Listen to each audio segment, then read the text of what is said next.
5 million so'mga mashinani ko'rinishini butunlay o'zgartirish mumkin desam ishonasizlarmi? Agar ishonmaydigan bo'lsanglar, videoni oxirigacha ko'radigan bo'lsanglar, men sizlarga bu narsani isbotlab beraman. Ko'rib turganingizdek, mana bu Sonetda 3-pozitsiyasi, ya'ni eng full komplektatsiyasini qora rangi. Mana bunisi вообще monster. Mana qaranglar. Nima deyapti?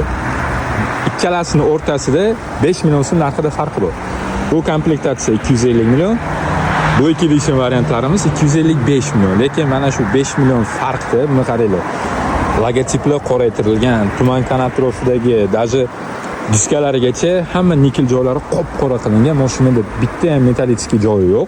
Hamma joyi qop-qora, derski turibdi. Bundan tashqari bu mashinaga bitta tonirovka qilib oladigan bo'lsanglar borku, mashina Chorniy Panterani o'zi bo'ladi.